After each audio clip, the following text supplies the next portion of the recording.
And the governor inviting women from across the country, something Planned Parenthood has done for decades. In fact, after New York State legalized abortion back in 1970, a Planned Parenthood health center right here in Syracuse was the first to offer abortion services. The president of the Central New York chapter tells News Channel 9's Adrienne Smith she expects to see more women coming from out of state to receive care, and her group will rise to the challenge.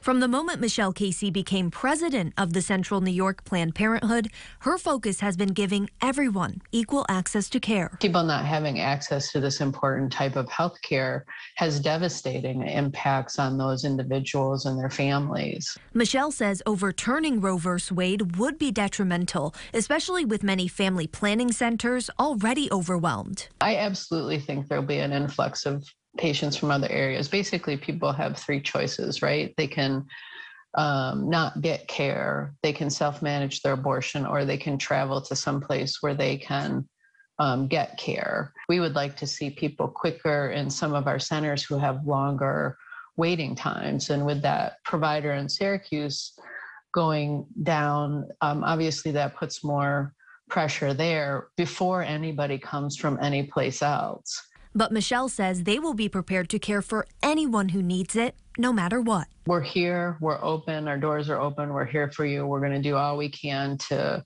staff up to make sure people can get timely access to care, and that you're treated with dignity and respect, no matter what service you come to us for, and that we honor your choices about what you want to do in your own situation, because everybody, that's the important part, right? Is that the person gets make their best choice for themselves, not anybody else being able to do that for them.